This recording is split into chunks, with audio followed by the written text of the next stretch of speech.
Everyone in Chicago knew the name Vincent Valente. They knew him as the man who owned half the city's skyline and all of its politicians. But no one, absolutely no one, had ever seen him beg. Until the day his 6-year-old son, a boy the doctors called broken, wouldn't stop screaming in a crowded diner on Route 66. The bodyguards were useless. The guns didn't help. But then a broke, exhausted waitress named Riley Holloway did the unthinkable. She touched the boy's shoulder and whispered one word that would change the underworld forever. This isn't a fairy tale. This is how a waitress started a war.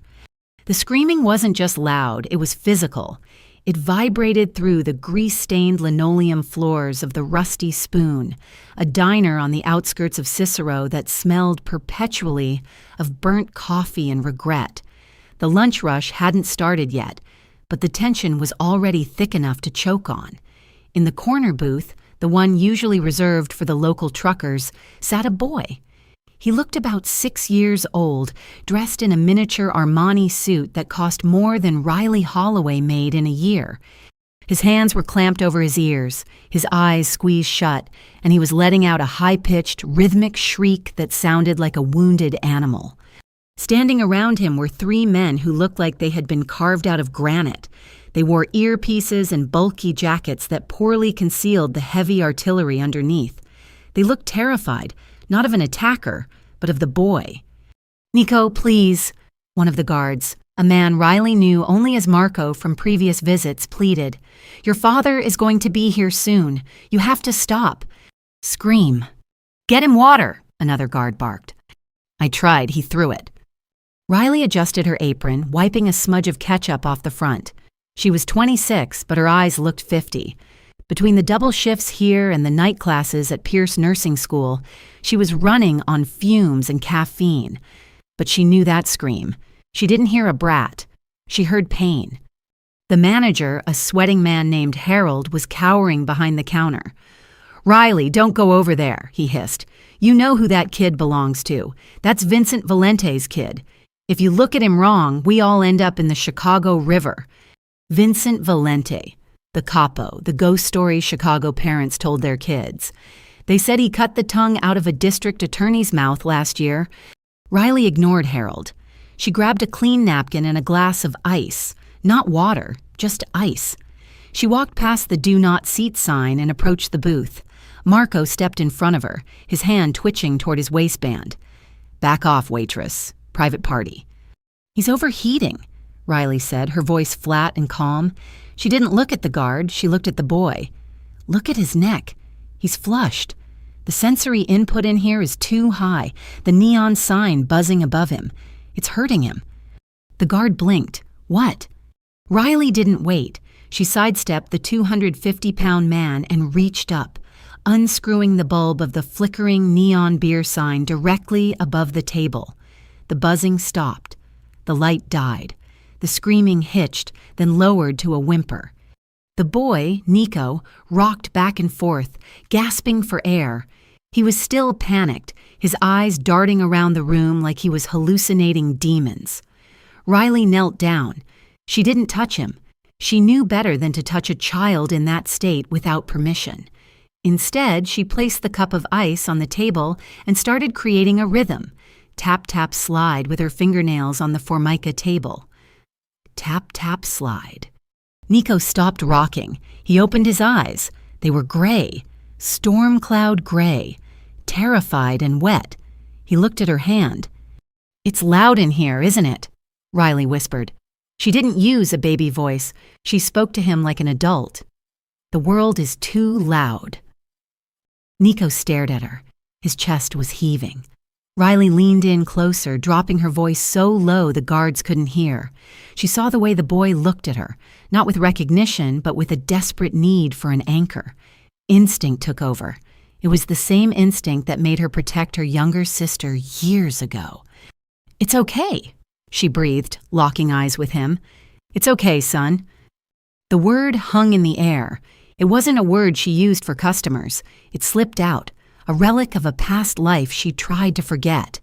The effect was instantaneous. Nico's shoulders dropped. The tension left his jaw. He reached out a trembling hand and grabbed Riley's wrist, squeezing it tight. He took a deep, shuddering breath and went completely silent. The diner fell quiet. Even the cook stopped scraping the grill. "What did you just do?" Marco whispered, looking at Riley like she was a witch. "He hasn't stopped screaming for hours. The doctors gave him sedatives and they didn't work." "He didn't need drugs," Riley said, standing up but not pulling her hand away from the boy's grip. "He needed grounding." The front door of the diner crashed open. The wind from outside brought in the smell of ozone and expensive cologne. 4 more men walked in, flanking a figure that sucked the oxygen out of the room. Vincent Valente. He was taller than he looked on the news. He wore a charcoal 3-piece suit that fit him like armor. His face was sharp, handsome in a brutal way, with a scar cutting through his left eyebrow. He scanned the room, his eyes landing instantly on the booth. He saw his son. He saw the waitress. He saw his son holding the waitress's hand. Vincent walked over, his footsteps heavy and deliberate. The guards parted like the Red Sea. He stopped 2 feet from Riley. He smelled of tobacco and gunpowder. "Let go of him," Vincent said. His voice was like grinding stones. Riley felt Nico's grip tighten. The boy looked up at his father and shrank back, whimpering. "I can't," Riley said, her heart hammering against her ribs like a trapped bird. "He's holding me." Vincent's eyes narrowed. He looked at his son, then at Riley. He pulled a gun from his jacket, a sleek black Beretta, and set it on the table with a heavy thud. "I said," Vincent repeated, leaning in until his face was inches from hers. "Let go of my son." "Who are you, Riley?" she managed to say, refusing to tremble. "I'm just a waitress." "No," Vincent said, looking at the way Nico was looking at her. "You're not. Nico hates strangers. He hates being touched. He hasn't let anyone hold his hand since his mother died 3 years ago." Vincent grabbed Riley's chin, forcing her to look at him. His fingers were rough, but his touch wasn't violent. It was investigatory. "So tell me, Riley," he whispered, "why does my son think you're her?" The silence following Vincent's question was deafening. Riley pulled her chin away from his grip. "I'm not her. I'm nobody. I just calmed him down." Vincent stared at her for a long moment, searching for a lie in her eyes. He didn't find one, but he found fear. And Vincent Valente thrived on fear. He turned to Marco. "Get the car. We're leaving." Marco nodded and moved to grab Nico. But the moment the guard reached out, Nico screamed again, a sharp, piercing shriek that made Vincent flinch. The boy buried his face into Riley's apron, wrapping his small arms around her waist. "No, no, no," Nico sobbed, his voice muffled by the cheap polyester of her uniform. Vincent froze. He looked at his son, then at the waitress, who was currently the only thing keeping the boy from a total meltdown. The dawn of Chicago ran a hand through his dark hair, exhaling a breath of pure frustration. He checked his Rolex. He had a meeting with the Bratva soon. He couldn't bring a screaming child to a sit-down. He reached into his jacket pocket and pulled out a leather checkbook. "How much?" Vincent asked. Riley blinked. "Excuse me?" "To quit," Vincent said, uncapping a gold fountain pen. "How much do you make here? 2,000 a month? 3? I'll give you 50,000 right now. You come with us. You stay with him until he falls asleep. Then you leave." Harold, the manager, popped up from behind the counter. 50,000, she can go. Take her, Riley. Go." Riley looked down at Nico. The boy was trembling. She looked at the gun on the table. She looked at Vincent's cold, dead eyes. "I can't just leave," Riley said. "I have responsibilities." "You have debt," Vincent corrected her. He motioned to one of his men who was holding a tablet. Riley Holloway, 26, dropped out of pre-med. 45,000 in student loans. You live in a studio apartment on Wicker Park that you're 2 months behind on. Vincent paused, a cruel smirk touching his lips. "And you pay for a private care facility in Wisconsin for a Jane Doe. That's expensive." Riley's blood ran cold. "How did you—" "I know everything, Riley. It's my business to know." Vincent tore the check out and slammed it onto the table next to the gun. $50,000 clears your debt. It keeps Jane Doe in that facility for another 6 months. All you have to do is get in the car. It wasn't an offer. It was an abduction with a price tag. Riley looked at the check. It was more money than she had ever seen, but it was dirty money, blood money. Then she felt Nico squeeze her hand again. She looked down. The boy looked up, and for a second the fog in his eyes cleared. "Please," he whispered.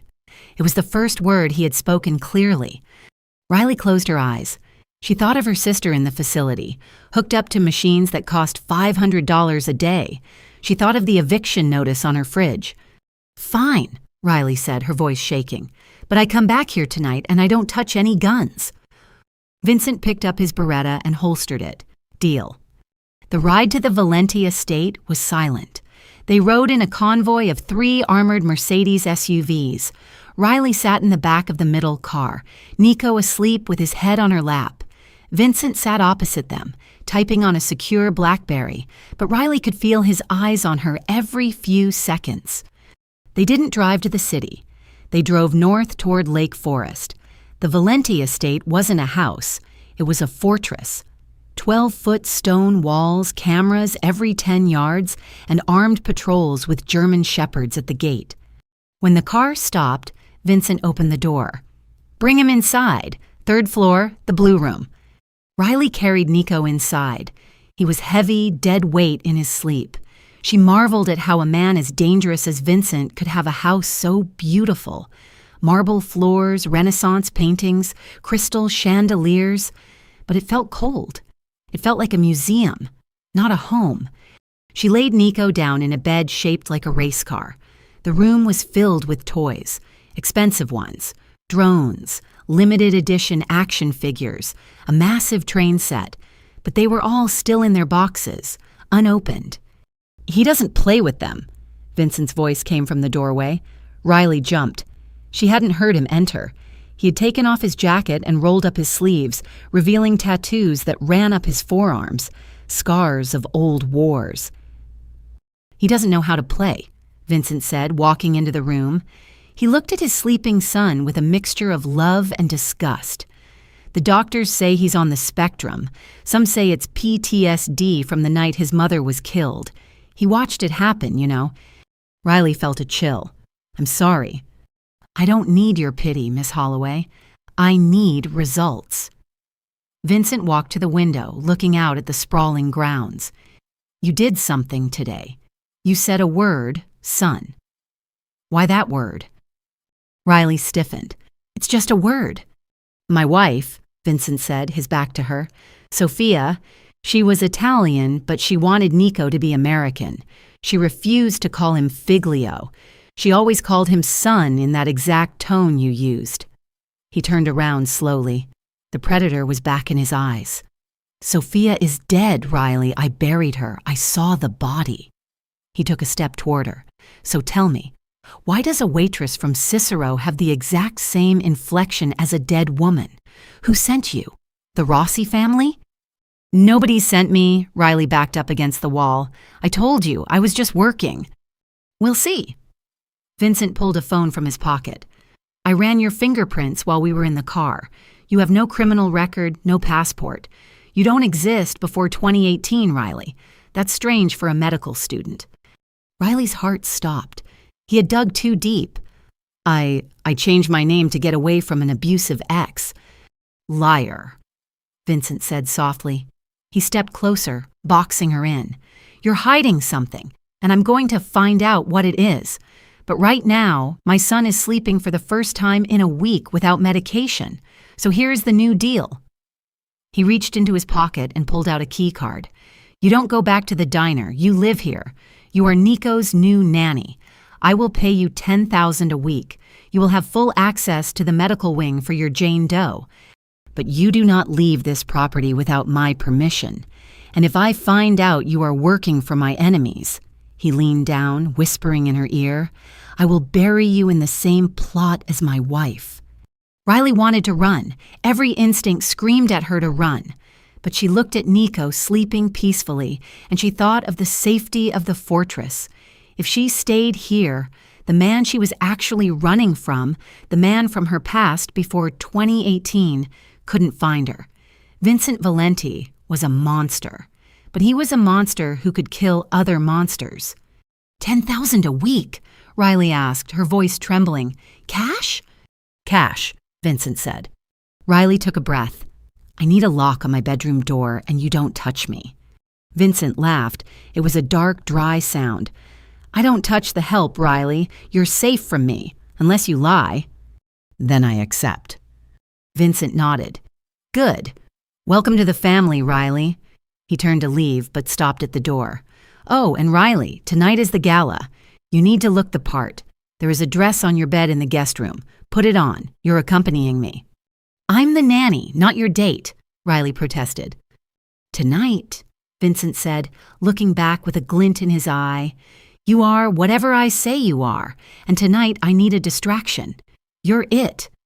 He walked out, leaving Riley alone in the silence of the lion's den. She looked out the window.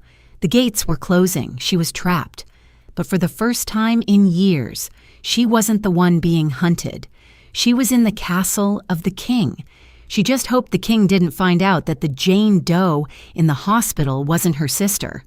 It was her daughter, and the father wasn't an abusive ex.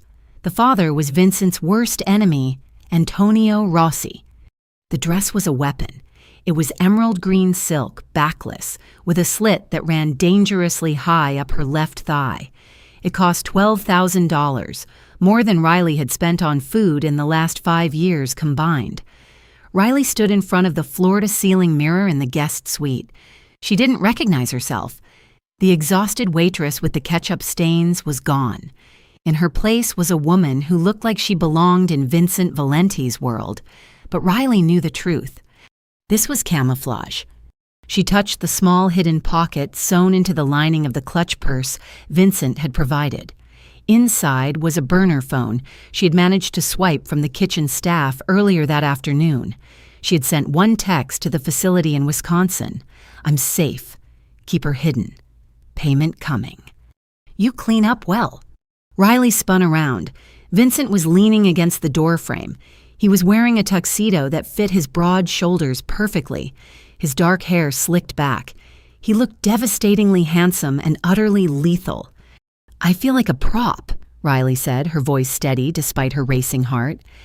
You are a prop, Vincent replied, walking into the room. He circled her, his eyes scanning her, not with lust, but with tactical assessment. Tonight is the governor's charity ball at the Art Institute. Half the city's elite will be there. The other half will be the men who own them. He stopped behind her, his reflection towering over hers in the mirror. He reached out and clasped a diamond necklace around her throat. The stones were cold against her skin. Why me? Riley asked. You have models and actresses lining up to date you. Because you're a distraction, Vincent murmured near her ear. The Rossi family will be there. They've been encroaching on my territory in the South Side. Tension is high. If I bring a known associate, they'll be on guard. If I bring a nobody, a mystery woman, they'll spend the whole night trying to figure out who you are and why you matter.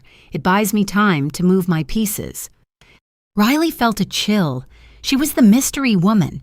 But if the Rossi family saw her, if Antonio Rossi saw her, what if I run? Riley challenged. Vincent adjusted his cufflinks.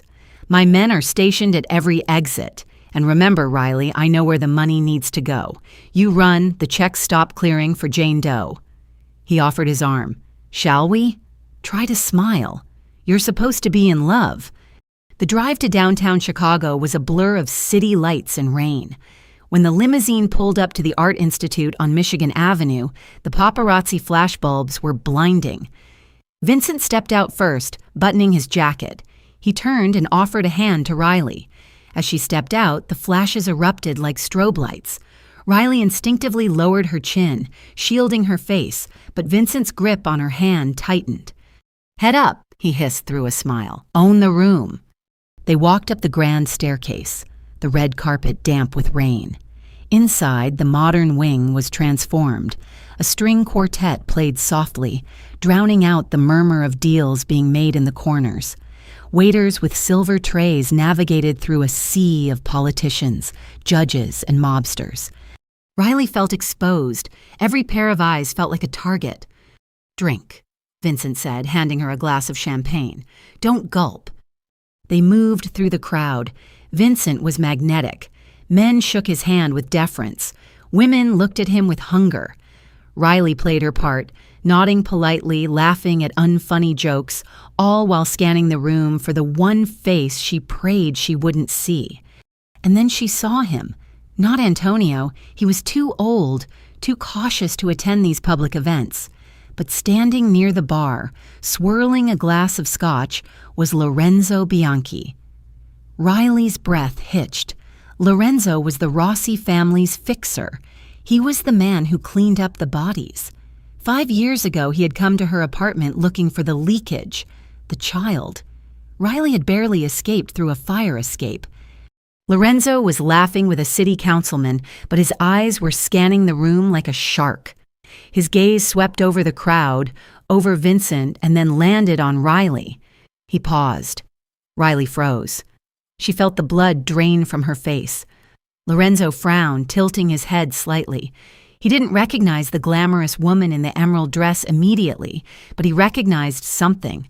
The posture, the fear.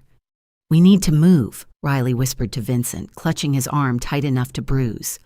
"Why?" Vincent asked, his voice low. "Do you see someone you know?" I need air," Riley lied. "Relax," Vincent said, placing a hand on the small of her back. "Here comes the main event." A man approached them.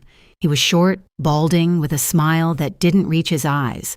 It was Mayor Thompson. "Vincent," the mayor said, sweating slightly, "I didn't think you'd come." "I support the arts, Mayor," Vincent said smoothly. "This is Riley." "Charmed," the mayor said, barely looking at her. He leaned in close to Vincent. "We have a problem. The shipment's at the docks. Homeland Security is sniffing around container 404. You said it was handled." "It is handled," Vincent said, his voice dropping an octave. "If they open that container, they find nothing but olive oil. The real inventory was moved hours ago." "Good," the mayor exhaled, "because if Rossi finds out you're moving heavy weaponry through my port—" "Rossi is a ghost," Vincent scoffed. "He's old news." "Is he?" The voice came from behind them. Vincent turned slowly. Lorenzo Bianchi stood there, smiling. He was 10 years younger than Vincent, hungrier, and known for being a psychopath. "Hello, Vincent," Lorenzo said. "Lovely party. Shame about the weather." "Lorenzo." Vincent nodded, his body tensing imperceptibly. "I thought your leash didn't extend past 35th Street. "Antonio lets me roam," Lorenzo grinned. He turned his dead black eyes toward Riley. "And who is this beautiful creature? I don't believe we've met." Riley's heart hammered against her ribs like a sledgehammer. "Don't speak. Don't speak." "Riley," Vincent answered for her. "She's with me." Lorenzo stepped closer, invading her personal space. He smelled of expensive musk and rot. He reached out and took Riley's hand, bringing it to his lips. He didn't kiss it. He sniffed it. "Riley," Lorenzo tasted the name. He looked up, locking eyes with her. "You look familiar, cara mia. Have you ever lived in the West Loop, around 2019? That was the year. That was the place. Riley pulled her hand away, her survival instinct overriding her role. "No," she said, her voice sharp. "I'm from Ohio." Lorenzo stared at her for a second too long. A flicker of recognition sparked in his eyes. He remembered. Not the face, maybe, but the voice. "Ohio," Lorenzo chuckled darkly. "Well, welcome to Chicago. It's a dangerous city for beautiful things." He looked at Vincent. "Watch your back, Valente. The forecast says a storm is coming." Lorenzo walked away, disappearing into the crowd. "He knows," Riley whispered, trembling. "We have to leave." Vincent grabbed her elbow, steering her toward the terrace doors. "He doesn't know you." "You don't understand," Riley hissed. Crack. The sound wasn't loud. It sounded like a champagne cork popping. But then the glass door next to Vincent's head shattered into 1,000 diamonds. "Down!" Vincent roared. Vincent tackled Riley, driving her into the hard marble floor just as a second bullet decimated the plaster where his chest had been a second ago. Chaos erupted. The string quartet stopped. Screams filled the cavernous hall. People were stampeding toward the exits, trampling over each other in a frenzy of tuxedos and gowns. "Stay down!" Vincent shouted, pulling his Beretta from his waistband. He scanned the upper balcony. "Sniper! North mezzanine!"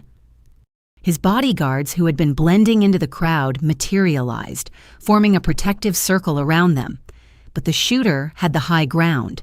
A third shot rang out, and one of Vincent's guards dropped, blood spraying across Riley's emerald dress.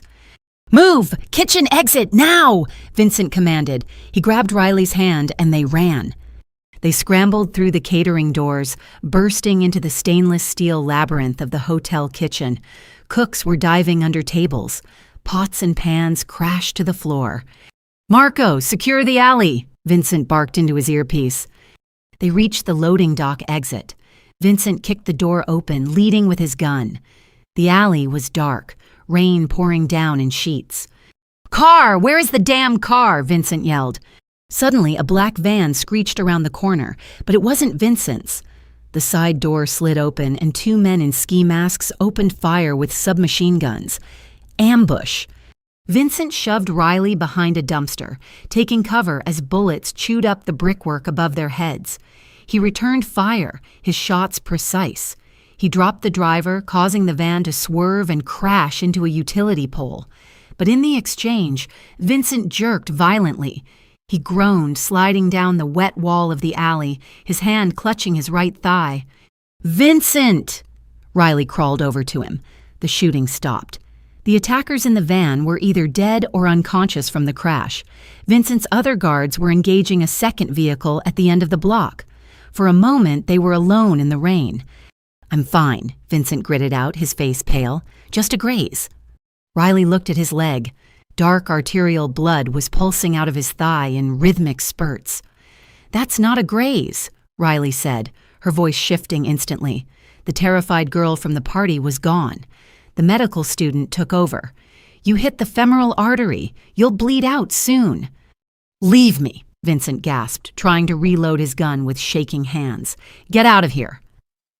"Shut up," Riley snapped. She ripped the hem of her $12,000 dress, tearing a long strip of silk. She grabbed a discarded wooden spoon from a pile of trash near the kitchen door. "This is going to hurt," she warned. She wrapped the silk around his upper thigh, high near the groin, and inserted the spoon.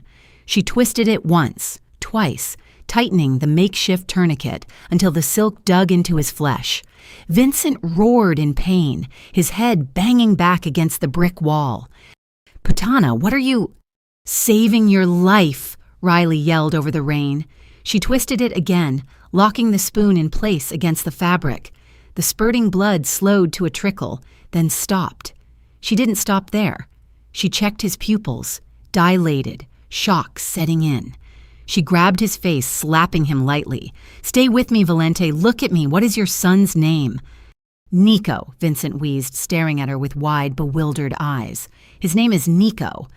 "Good. Keep talking. Tell me about the dinosaurs he likes." He hates dinosaurs," Vincent stammered, fighting to stay conscious. "He likes trains." "Trains? Good. Tell me about the trains." Within minutes, Vincent's armored SUV squealed into the alley. Marco jumped out, seeing his boss on the ground and the waitress covered in blood holding a tourniquet tight. "Boss!" Marco yelled. "He's stable," Riley barked, her command absolute. "Don't lift his legs. Keep him flat. We need a trauma surgeon, but I've stopped the bleed. Drive." 1 hour later, in the Valente Estate Medical Wing, the private doctor, a man named Dr. Harlan, finished stitching the wound. He stripped off his gloves and looked at Vincent, who was sitting up on the gurney, shirtless and pale, but alive. "Whoever applied that tourniquet saved your leg, and probably your life," Dr. Harlan said. "Perfect placement, professional-grade tension. A civilian would have panicked." Vincent nodded slowly. He looked across the room. Riley was sitting in a chair in the corner. She had washed the blood off her hands, but her dress was ruined, ripped to shreds. She was shivering, the adrenaline crash hitting her hard. "Leave us," Vincent ordered the doctor. Dr. Harlan left. The room was silent except for the hum of the medical monitors.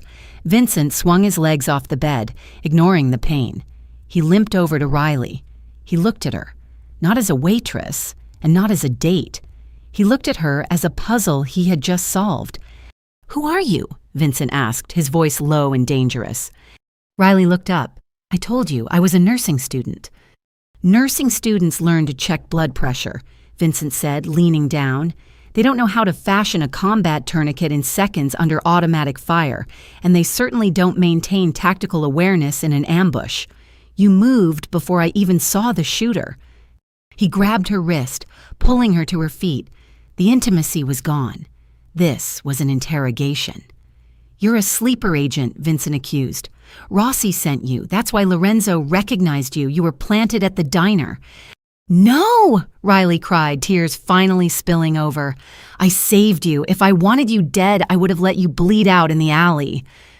"Or maybe you need to get inside to kill my son, too," Vincent roared, slamming his hand against the wall next to her head. "Maybe you're waiting for the right moment to finish the job they started 3 years ago." "I would never hurt Nico," Riley screamed back. "Liar!" Vincent pulled his gun, not to shoot, but to threaten. "Tell me the truth, Riley, or I put you in the ground right now. Who are you working for?" The door to the medical bay creaked open. They both froze. Standing in the doorway, wearing his dinosaur pajamas, was Nico. He was holding a ragged teddy bear. He looked at his father, holding a gun to the nanny. He looked at Riley, who was crying. Vincent lowered the gun instantly, guilt washing over his face. "Nico, go back to bed. Daddy is just—" Nico walked into the room. He didn't look scared. He looked angry. He walked right past Vincent and stood in front of Riley, spreading his small arms out to protect her. "Nico," Vincent whispered. Nico looked at his father. His gray eyes were clear, sharp, and focused. He opened his mouth and spoke. Not a mumble, not a scream, but a clear, cold sentence. "She smells like the safe place, Papa." Vincent blinked. "What?" Nico pointed a small finger at Vincent's chest. "She smells like the closet, the one Mommy put me in, before Uncle Angelo opened the front door for the bad men." The air left the room. Vincent felt his knees buckle. He grabbed the edge of the gurney. "Uncle Angelo!" Angelo was Vincent's godfather, the man who sat at the head of the table, the man who had sworn on his life to protect Sophia, the man who ran the security for the house the night Sophia was murdered. Vincent had spent 3 years hunting Russians, Irish gangs, and street thugs. He had scorched the earth looking for the breach in his security. And his son, who had been silent for 3 years, just told him the breach was the man standing guard outside the front gate right now. Vincent looked at Nico. "You saw Uncle Angelo open the door." Nico nodded. "He gave the bad man a key, and then he turned off the alarm. I saw it through the crack in the closet." Vincent turned his gaze to Riley. The realization hit him like a freight train. "You," Vincent whispered. "You were there." Riley closed her eyes. The secret she had been terrified to tell, the reason she had been running from Lorenzo, the reason she knew how to survive, was about to come out. "I wasn't in the closet," Riley whispered, her voice breaking. "I was the catering staff that night. I was in the kitchen. I saw Angelo let them in, and when the shooting started, I was the one who hid Nico in the closet before I ran." Vincent stared at her. The waitress he had kidnapped wasn't a stranger. She was the only witness to his wife's murder, and she was the only reason his son was alive. And right now, the traitor Angelo was just down the hall, probably wondering why Vincent wasn't dead yet. The silence in the medical bay was heavier than the gunshot wounds. Vincent stared at the door, knowing that on the other side, patrolling the hallway with a polite smile and a loaded Glock, was Angelo, the man who had held him at his baptism. "We can't just walk out there," Vincent whispered, his face gray with pain but his eyes burning with a cold, tactical fury. He limped to the counter, grabbing a box of sterile gauze to pack into his pocket. "Angelo controls the shift roster. Half the men outside are probably loyal to him, not me. If he knows the hit in the alley failed, he'll be coming to finish it." Riley stood by Nico, her hand resting on the boy's head. She felt nauseous. Why? Why would your own godfather betray you? Greed, power, or maybe the Rossi family offered him the one thing I couldn't, Vincent spat, checking the magazine of his Beretta. "Retirement." He looked at Riley. "You have to take Nico. There's a dumbwaiter in the linen closet down the hall. It goes to the basement laundry. From there, you can access the old coal tunnels. They lead to the boathouse." "I'm not leaving you," Riley said firmly. "This isn't a negotiation," Vincent snapped, wincing as he put weight on his injured leg. "I can't run, Riley. I'll hold them off here. You get my son out." Buzz. The sound came from Riley's clutch, which was lying on a tray of surgical tools. Riley froze. She knew that buzz. It wasn't a notification. It was an ultimatum. She walked over and picked up the burner phone. Her fingers trembled as she unlocked the screen. The image that loaded made her knees buckle. It was a photo of a hospital bed. In it lay a small girl about 5 years old with pale skin and tubes running into her nose. A man's hand was visible in the frame, holding a syringe near the IV line. The text underneath was simple. "We saw you leave the gala with him. Open the back service gate in 10 minutes or Jane Doe gets a lethal dose. Lorenzo." Riley dropped the phone. It clattered onto the metal tray. Vincent, sensing the shift in the air, snatched the phone up. He looked at the photo. He looked at the threat. Then he looked at Riley. "Who is she?" Vincent asked. His voice wasn't angry anymore. It was hollow. "My daughter," Riley whispered, tears streaming down her face. "Her name is Emily. She has leukemia. That's why I need the money. That's why I was at the diner." Vincent looked at the photo of the sick girl, then at his own traumatized son standing in the corner. He realized the terrifying symmetry of their lives. They were both parents willing to burn the world down for their children. "Lorenzo has her," Vincent said, thinking fast. "He's at the facility in Wisconsin. He must be. He wants you to open the gate." Vincent calculated. That means Angelo doesn't know Lorenzo is making a move tonight.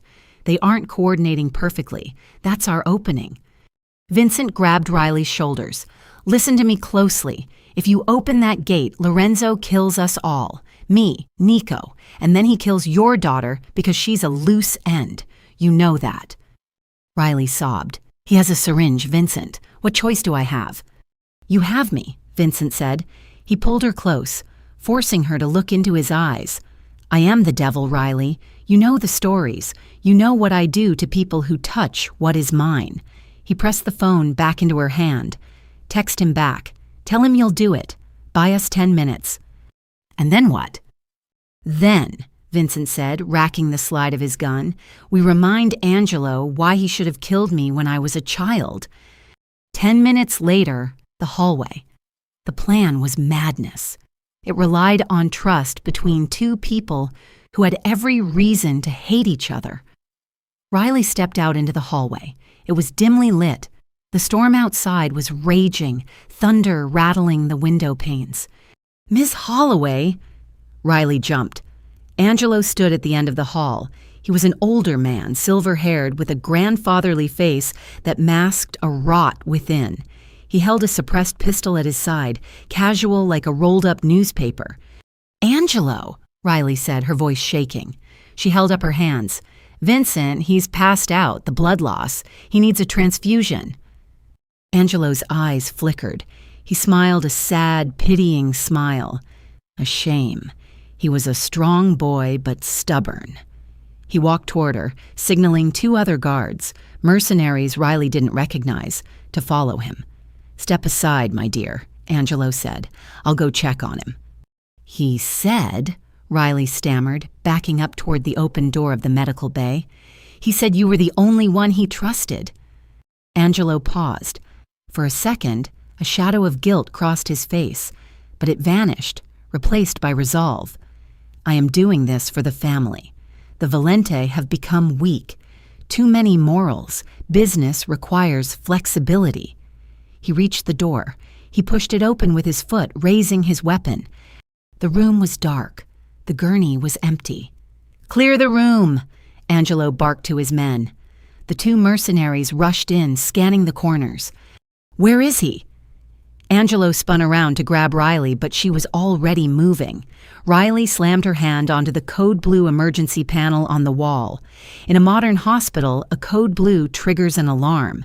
In the Valente private medical wing, Vincent had wired it differently. Clang. Solid steel shutters slammed down over the windows and the door, sealing the two mercenaries inside the room instantly. But Angelo was too fast. He had lunged backward into the hallway just as the steel door crashed down, slicing the air inches from his nose. Angelo was out. His men were trapped. He turned to Riley, his face twisting into a snarl. "You—" He raised his gun. Whip. A single shot rang out from the shadows of the linen closet behind Riley. Angelo grunted, his shoulder exploding in a spray of red. He dropped his gun, stumbling back against the wall. Vincent stepped out of the shadows. He was leaning heavily on a crutch he'd found, his face slick with sweat, but his aim was steady. "Hello, Uncle," Vincent said. Angelo clutched his bleeding shoulder, sliding down to the floor. He looked up at Vincent, then at Riley, then at Nico, who was peeking out from behind his father's leg. "You miss my heart." Angelo wheezed, blood bubbling between his lips. "I wasn't aiming for your heart." Vincent limped forward, kicking Angelo's gun away. "That would be too quick." "Rossi!" Angelo gasped, laughing painfully. "Rossi has the house surrounded. You can't leave. The gates are locked." "I know," Vincent said. He looked at Riley. "Get Nico to the garage. Take the vintage Mustang. It has no GPS tracker." "What about you?" Riley asked, panicked. "I have to clean up the mess," Vincent said calmly. "No," Riley grabbed his arm. "Lorenzo is waiting for the gate to open. If we don't show up, he hurts Emily. We need to go together." Vincent looked at his godfather bleeding on the floor. He raised his gun one last time. "I trusted you with my life," Vincent whispered to Angelo. "But you touched my family." "Vincent, wait," Angelo started. Bang. Vincent didn't hesitate. The echo of the shot signaled the end of the old Valente era. "Go." Vincent turned to Riley. "To the garage now." The garage beneath the estate felt less like a shelter and more like a museum to excess. Polished concrete, recessed lights, and rows of exotic machinery sleeping under silk covers. Ferraris, Lamborghinis, armored SUVs with reinforced glass and satellite kill switches. Vincent ignored all of them. He walked straight to the back wall where a single shape lay hidden beneath a dusty gray tarp. With one sharp pull, he stripped it away. A 1969 Ford Mustang sat beneath it, matte black, scarred, and honest. "This was my father's," Vincent said, opening the rear door for Nico. "No computers, no trackers, no one can shut it down but me." Riley helped buckle Nico into the back seat. Her hands paused when she noticed the dark stains spreading through Vincent's bandage. "Your leg—" "I'll live," he muttered, climbing into the driver's seat. The engine roared to life, raw and furious, drowning out the distant alarms beginning to scream through the estate. "The service gate," Riley said urgently. "Lorenzo's man is waiting."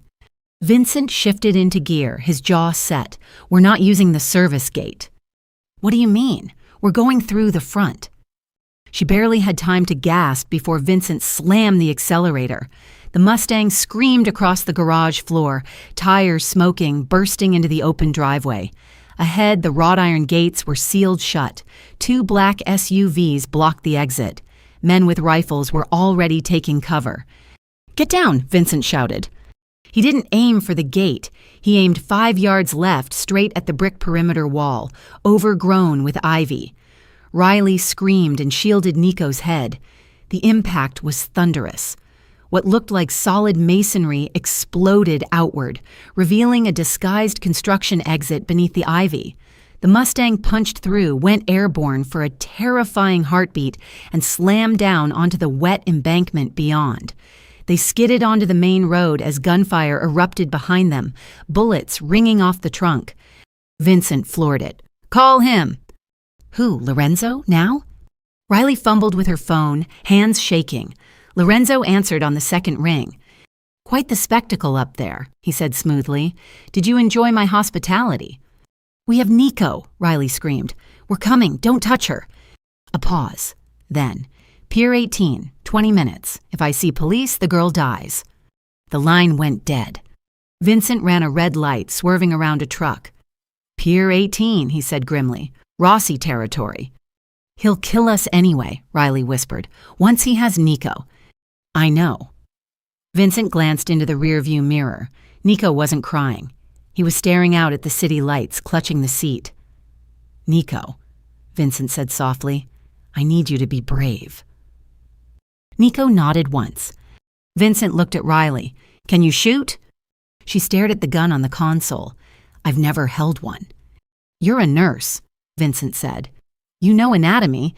This is just mechanics." He took her hand. "I save lives. Tonight, you do both." Pier 18 rose out of the fog like a rusted graveyard. Cranes loomed overhead, shipping containers stacked like tombstones.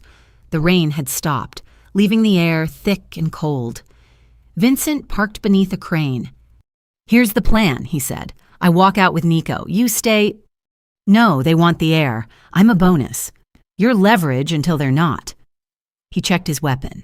4 rounds left. "There's a rifle in the trunk under the spare." Riley swallowed. "You want me to use it?" "I want you to watch," Vincent said. "If I fall, you take the shot. Save your daughter." He kissed Nico's forehead. "Come on, buddy."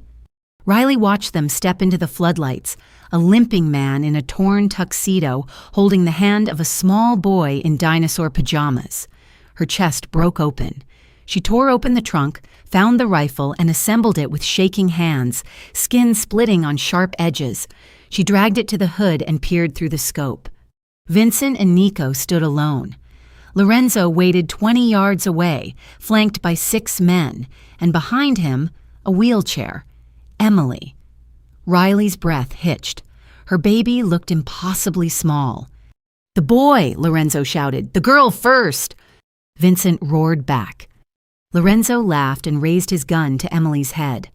Riley's finger tightened. The shot wasn't clean. "Daddy!" Nico screamed.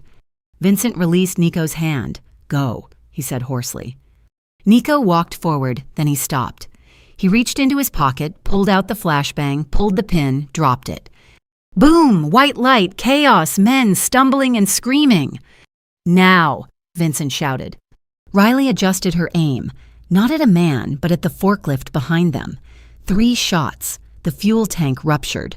Fire swallowed the dock. Vincent charged through the smoke, snapping a man's neck, yanking the wheelchair free. "Run!" Lorenzo staggered up, burned and furious, gun rising. Riley had 1 round left. She exhaled. Crack. Lorenzo fell. Silence reclaimed the docks. Riley ran. She reached them as Vincent collapsed, smiling. Nico held Emily. Safe. "We need a boat," Vincent wheezed, "because I think I just started a war." And that is how the most dangerous man in Chicago disappeared. They say you can't outrun your karma, but sometimes, if you're lucky, you can rewrite it. Vincent Valente didn't save himself with guns or money. He was saved by the one thing he couldn't buy. A woman who wasn't afraid of his darkness because she was too busy fighting for the light. If you enjoyed this story of redemption, betrayal, and high-stakes romance, please smash that like button. It helps the algorithm find more stories like this. Subscribe and hit the bell icon so you don't miss our next series. And tell me in the comments, if you were Riley, would you have taken the $50,000 at the diner, or would you have gotten in the car? I read every comment. Thanks for watching, and see you in the next one.